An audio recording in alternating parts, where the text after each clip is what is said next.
there's money to be saved with clean energy.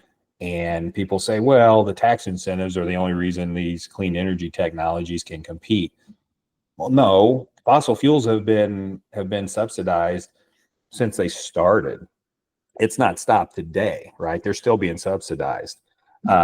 If you get rid of all the subsidies, that's cool. You take them away from fossil fuel and see where those prices go. I guarantee clean energy is. Today I brought on an expert in power and clean energy, Russ Bates, founder of a company called NXTGEN Clean Energy Solutions. NXTGEN offers a one-stop shop consulting approach for projects like solar, battery, and EV charging infrastructure development to various clients across diverse industries. Prior to NXTGEN, Russ grew up in southern Indiana on a former mine site, leading him into a career in fossil fuels spanning 2 decades, and he's since become an expert in the clean energy sector. Russ recently visited Congress, so he discusses conversations with leaders regarding potential changes to clean energy tax incentives, the energy landscape in America, and what NXTGEN is all about. This is Earth ABC, featuring Russ Bates. Thanks for joining us, Russ. You're arguably the biggest, the strongest energy consultant there is, or at least as far as I'm concerned, that I know of. So thanks again for joining us. Well, thanks for the compliment, Sean. I appreciate it. Glad to be here. Yeah. So while we're on the topic of you being like the biggest, I guess, person in terms of strength and also size, you also pack a mean punch when it comes to the energy sector. And that's kind of shown through your last visit in Congress, where people were inviting industry experts to learn more about kind of where the industry is heading and things like that for key government decisions. So I guess at a high level, like, how was your visit to Congress last week? Yeah, it was very interesting. I've been to DC before, but I was never in the hallowed halls of Congress, if you will. So that was my first time on the Hill. Was asked to go with a group called E2 and a few other professionals to talk to congressional leaders. We met with Republicans. That's was our goal, was to meet with as many Republicans as we could and discuss what's going to happen policy-wise when it comes to clean energy. So I'll say the punchline on this is Congress is looking for, we were told, $14.6 trillion over the next 10 years. So 14.6 trillion with a T, to pay for extending the Trump tax cuts, which are set to expire at the end of 2025. So the end of this year. So they're looking for anything they can do in the IRA and the investment tax credit, production tax credit, and other aspects of the IRA that were passed in 2022 as a pretty easy target. They refer to that as the Green New Deal, which I never really liked. Some call it the green scam. There's a lot of things that they talk about whenever they get into it. But they're looking at changing the ITC and PTC.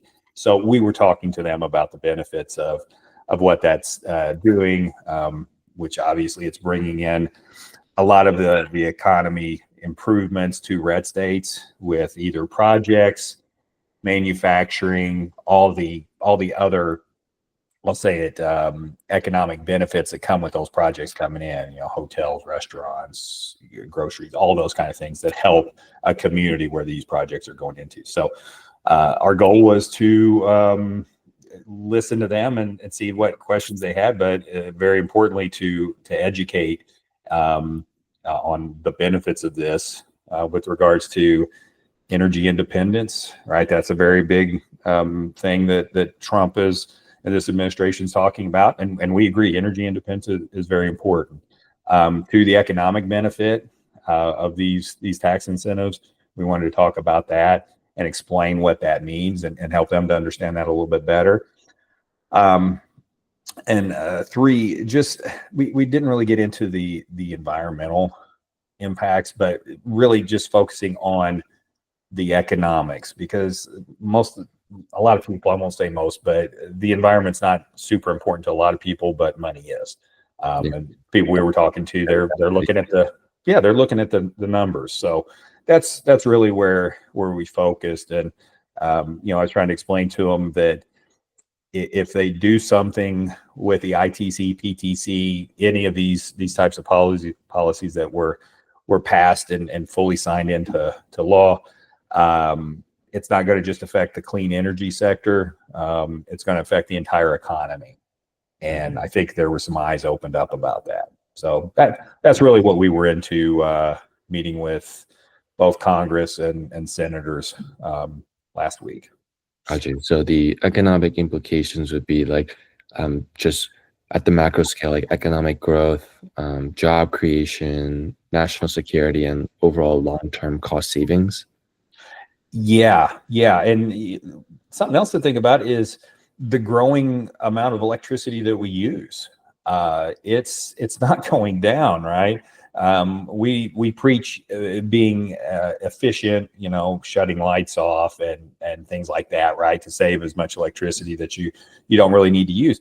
But AI is a big deal, right? The associated data centers, all of this electrification that's going on, it requires a lot more electricity.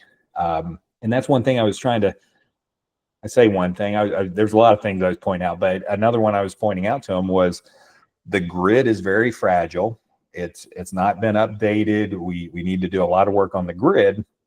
But whenever you think of like commercial and industrial projects, let's talk about schools and all those that you can do on-site solar, not to mention residential, which is about 40% of the overall consumption of electricity in the United States. If you can do on-site solar, that makes a big difference. It alleviates a lot of that grid reliance. You can send those electrons to your data centers, to your grocery stores, to these other places that maybe don't have the on-site. So you're talking about microgrids specifically, right? Not necessarily microgrids. I love microgrids, but if you think of just say a distribution warehouse, let's say an Amazon distribution warehouse, there's a lot of roof space there, right? So you put an on-site put a roof mount solar array on there, that they're using that solar energy that's been generated as opposed to pulling off the grid. So like during the day, for example, they're going to use what's produced, depends on system size and all those details. But just for argument's sake, let's say they can power that facility with what's being generated on the roof space during the day. Man, that's pretty great. That electricity that they would be using can go somewhere else. So just those types of things. Gotcha. I mean, for solar specifically, like the efficiency improvements have been quite insane the last decade. So I can only imagine the amount of power that a whole warehouse rooftop full of solar can honestly provide that much power for that. You're also mentioning that the government's trying to find this 14.6 trillion amount. Is that all going to be brought together through like clean energy solutions? No, they're trying to find that amount through whatever. So if it depends, I don't know the number specifically, but I can tell you one of the congressional leaders that we met with said, hey, these tax incentives through the IRA, meaning the investment tax credit and the production tax credit, they account for like $800 billion. So they're looking at that $800 billion and saying, hey, that's a step towards that 14.6 trillion.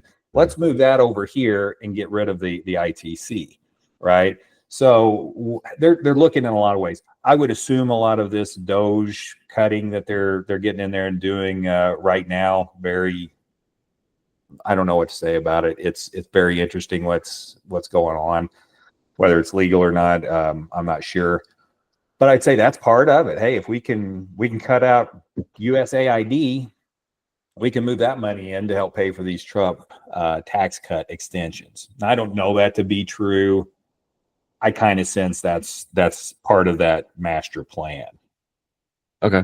I'm sure other people in the energy sector want to ask, like, how will all of this affect the energy landscape? Great question. It will certainly affect it in the U.S.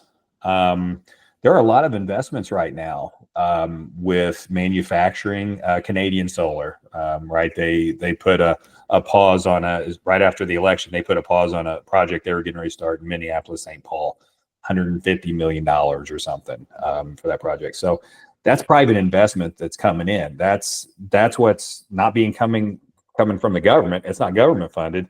It's coming from the private sector. Now they're going to benefit for sure from production tax credits and those projects that use those cells for in the form of the ITC, right? So yeah, it's all tied together, but it's definitely going to slow things up in the U.S. It's not going to stop the rest of the globe. I mean, I talk to people across the world.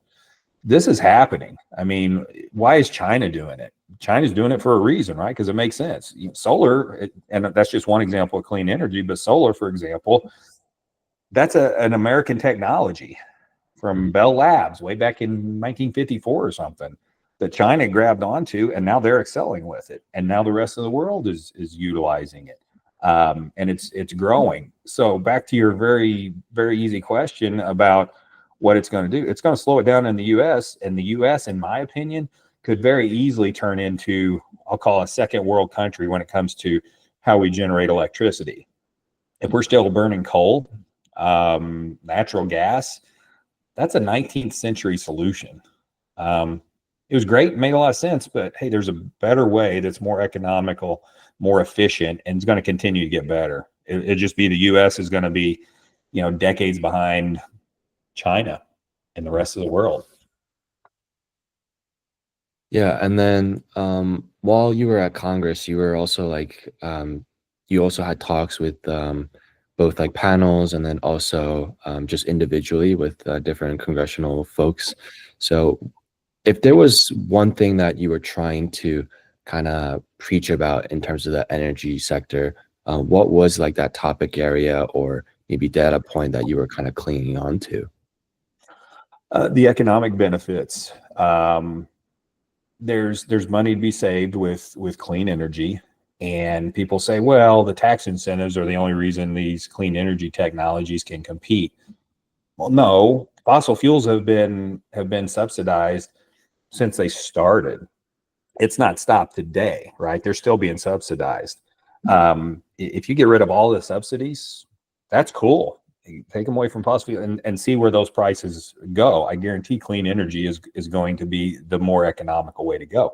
But yeah, we were really pushing that and the energy independence piece. That's something that right now we're depending on foreign oil, for example, right? Drill, baby, drill sounds great, but the refineries in the U.S. can't use that sweet crude that's produced in the U.S. They need the stuff that comes from Canada, which, by the way, they're wanting to tariff the oil that comes in. So that doesn't really make sense. We would have to rely on someone else to do this. And you may ask, well, what if we retool these refineries? Okay, cool. Do that. That's going to take a long, long time to do and billions and billions and billions of dollars to do. They're not set up for that. Mm-hmm. So again, the answer is clean energy. We can be adopting that. We can do this in the United States.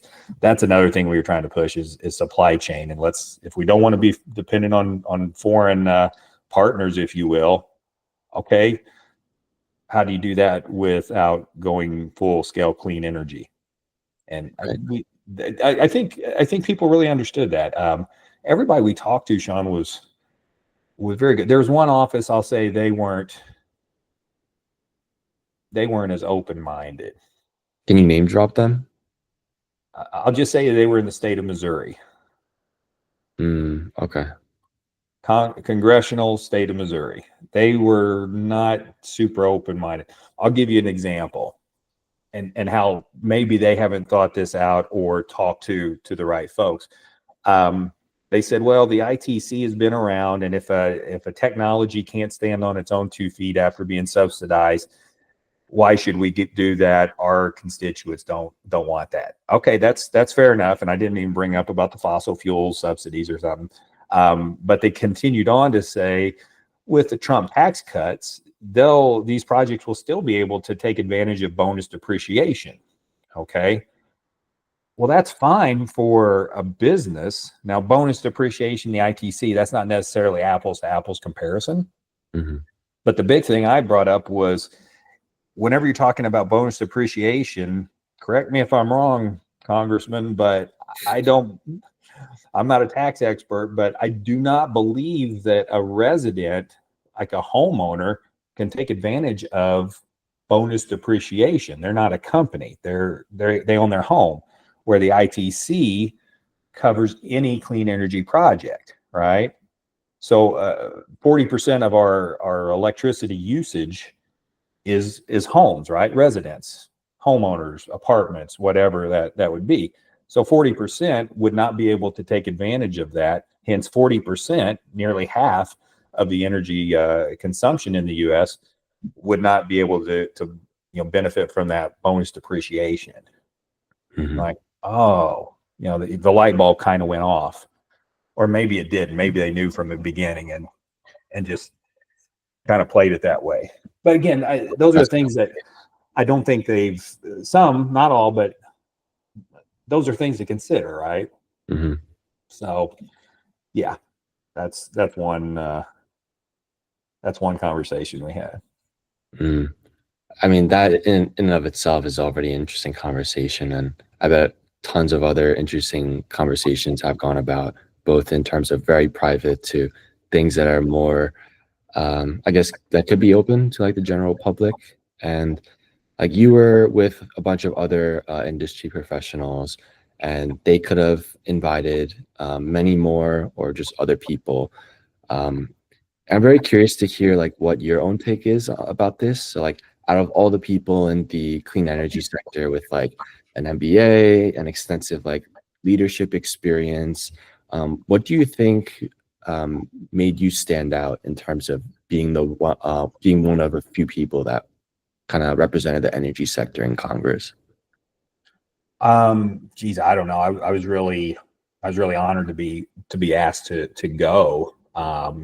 They kind of put it together pretty quickly. I think my story's a bit unique in that I spent the bulk of my career in fossil fuels. So I grew up in Southern Indiana originally, which that's a very big coal area. A lot of coal-fired power plants in that region. I grew up on a coal mine, former coal mine site, right, from back in the 1920s. My grandfather, my great grandfather, a lot of people would call my best friend who's in Southern Indiana today. He's a coal miner. He goes underground. They bring the coal out, right? So I've got ties to that. I'm an electrician, went through an apprenticeship program through the IBEW, and so that's my trade, if you will. But I worked in a lot of fossil fuel power generation facilities, and man, I made a great living. I'm really proud of the work we did. We were keeping lights on for folks. But as time went on, I learned I've got an open mind. So I try to take in as much information and learn and understand all this stuff. So about 2018, I started paying a lot more attention to renewables. I noticed, all right, solar, wow, it used to just be able to power your calculator, but look what it can do now, right? So and that's just one example. The technology has advanced so much, especially in the last decade or so, and the cost has come down so much. It's just really become the premier way to generate electricity. And then you factor in batteries and the chemistry advancements and the cost reductions that we're seeing.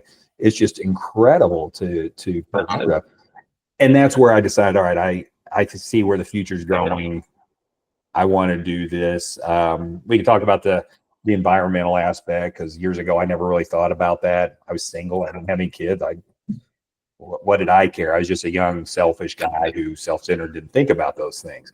But I grew a little bit older. I've got children now, stepchildren, and that's something I think about the future. So long story short, you add all that together in a big ball. That's where we come up with NXTGEN Clean Energy Solutions. So we can develop projects, and we can implement those projects as well. We've got over 150 partners. We do a competitive bid process. So big projects that require the likes of a Bechtel or Burns and McDonnell or Stantec, all the way to small projects for, let's say a small grocery store or something. We bring those partners in, competitively bid, and then we meet the owners and project manage that. And so, to your question, why was I invited? I think my background's a little bit unique, and moving into clean energy, and then what we do. We touch primarily commercial industrial. We don't do residential, but we will help people if they come to us to do that. We'll point them in the right direction. And then certainly we get involved with utility scale as well. So I would say just my experience. I'm not special. It's just probably the road I've traveled connects with a few people. Gotcha. I mean, people always like buy into the story, a narrative of an individual, and yours is quite interesting. Like you mentioned, like you grew up on what was once a coal mine site, and then that kind of influenced your journey from like oil and gas to climate solutions, where you saw the importance of clean energy, both as a man getting older and wiser, and caring for kind of like the future that his children would eventually see and live in.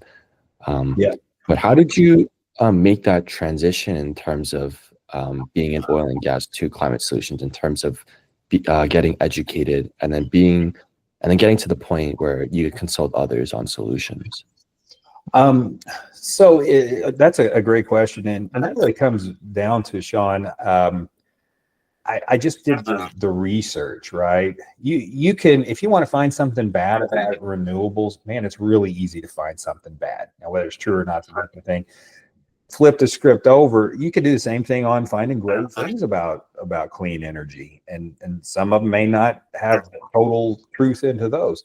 So it's really going out there and doing those searches, and then talking to people too, and seeing the real world experiences of what's happened. The company I'd worked for about almost 17 years, I really tried to get them to move into the clean energy space. And this company I worked with, they were built for fossil fuel power generation, and they were very resistant. They just didn't understand it. This is what they knew was coal and natural gas and oil and things like that. And I'll say a bit of a closed mind. So I tried my best to get them into that. Actually, I got them into one wind project, brought some other solar things to them, and they just kind of turned their nose up. And so with that, I decided, all right, I got to figure something out. I eventually decided I see the residential side, which is big. I see the utility side, which is big.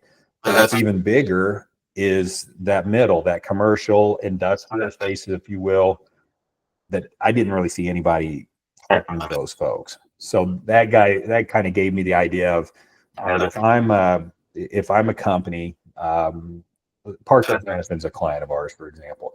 If I'm a Parker Hannifin, if I want to do these things and put the sustainability stuff aside, I'm just focusing on the money. Sustainability is icing on the cake, right? But if I'm a company like that, what do I need? How do I do these projects? That's not my specialty. That's where I decided, all right, I know this stuff. I've learned a lot. I learn more and more every single day, right? But I can go in there and do this. I know power generation. This is just another source.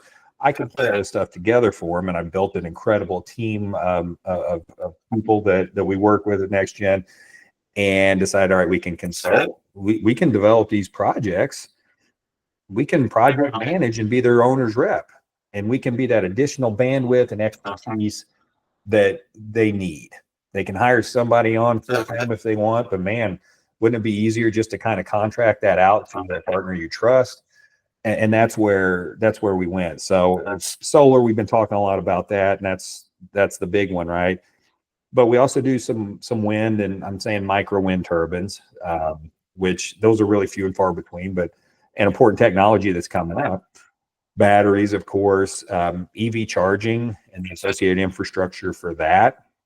which can require even additional power generation, and solar street and solar smart poles, so street parking lot lighting. We really want to be that one-stop shop for all of those things, and we're able to bring that to our clients. Gotcha. And you mentioned that you work with these like really big clients, and then also as small as like your local grocery store. What's the difference between an engagement between the two different groups? With a bigger corporation like a Fortune 500 or Fortune 250,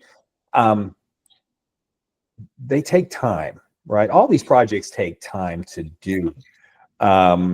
It depends on the client itself. Some of these projects are going to take years to develop, even for like say a 2 megawatt roof mount project. Okay. Where if you're dealing with maybe just an EV charging station, okay, that's a lot easier. You can get that put together and installed and operational, in a much shorter amount of time. So it's the red tape, if you will, of the approvals and all those kind of processes. So I see. So if I understood correctly, like the asks are more or less the same. It's just the scale and then the approval process that makes all the difference. yeah. One thing that's always frustrated me is if someone says, "Yeah, we have this sustainability plan, and we're going to cut emissions by this percent by this year." They really celebrate when they've got a plan put together, or even make the announcement, and they don't even really have the plan. We're doing this, especially in the last few years. It's sustainability has become a dirty word now, if you will, in some places, but a lot of people are still pushing it. But the last few years, they would make these announcements, and they'd have a big party, and then they don't do anything. We've got one municipality, we put their plan together, and this was in 2022. The plan was for 2030 to reach certain goals. They've not done a thing yet. We had it totally laid out, and that's what's frustrating. Is either walk the walk or don't. If you're going to do that, great. If you're not, I don't know. That's the frustrating part I see. Sometimes there's reasons, sometimes they're not. The city of Cleveland is one. They've had these plans forever, and they keep changing them. But the actual working of the plan is something that misses the target. With a lot of different organizations. Right. I know, like, especially in recent years, greenwashing has been kind of a rising problem amongst like all these different companies. Yeah, bless you. Yeah, we see a lot of promises made, but not necessarily kept. Right. We're going to do this, and we're going to do this, and I think part of it's political, right? So, like right now, depending on where you're at, anything green is not good. That's just not the case. That's what we were trying to explain to Congress is clean energy. It means energy independence. It means good economics. It means so many positive things for the country. Same thing lines up with what this new administration is saying that to have, right? It just those do make sense. Don't cast those aside, type of situation. For sure. Let's say I'm a business owner. I want like a particular solution for like my sustainability goals. And I know that you exist, Russ. So how can I best go about finding you, figuring out work details, and making sure we partner together? And then, yeah. Yeah, we're pretty easy to find. I'm on LinkedIn, Russ Bates. You can find NXTGEN Clean Energy Solutions. You can also that's on LinkedIn. You can go to our website, NXTGENCleanEnergy.com, and that's NXTGEN because we're cool like that. We drop. So yeah, there's a lot of ways to find me. And what we'll do, Sean, is we'll give that free initial consultation, which is it's a conversation, and we'll try to understand the specifics. and we'll give some advice on, does this make sense? Does this make sense? And kind of some general frameworks, if you will. And then if it makes sense, they want to move forward, we can jump into that process. And two, it's something, Sean, where we try to not jump off into the deep end with anybody. Let's take baby steps and see how these things go. So there's no big, got to sign a big contract commitment type of situation. Let's take it a step at a time and see what makes sense. So maybe it's solar, maybe it's EV charging, maybe it's energy efficiency, or maybe it's all of those. We'll talk in that initial consult and see. Mm-hmm. And I know that several people have come to you and asked, like, "Oh, Russ, like, when's the podcast coming out?" Is that in the near term future, or some other time that you're thinking about? Maybe 2-3 years time, once you have more business? I don't know. What was that looking like for you? Yeah, we're going to start off. It's going to be called the Clean Energy Edge. It's with my colleague Brian Scott. He does a lot of the similar things. It's more on the project EPC end, where we're more on the consulting, development, owner's rep side. But he's out of Canada, and we're going to start that actually next week. I think we'll have our first one, and we're going to talk about policy. And how this new administration's policies affect the U.S., Canada, probably North America, probably the entire world, and just kind of have a conversation. And we get that done, then it probably is going to be outdated because they keep changing stuff. But we'll go with the latest information we have at the time and see. Right. Awesome. Well, glad to have you make that soft launch here. And yeah, hopefully people will tune into this podcast episode and then also your podcast. Yeah. No, I'm looking forward to it. So I really appreciate the time, Sean. Thanks for tuning in. If you enjoyed this interview, follow along on Earth ABC's LinkedIn to stay connected and never miss what's going on in climate tech. If you'd like to reach out or you're interested in coming on as a guest, feel free to connect with me, Sean Pack, on LinkedIn. We're always looking for inspiring ventures and founders in the climate space to feature on the show. Hope you enjoyed. Until next time.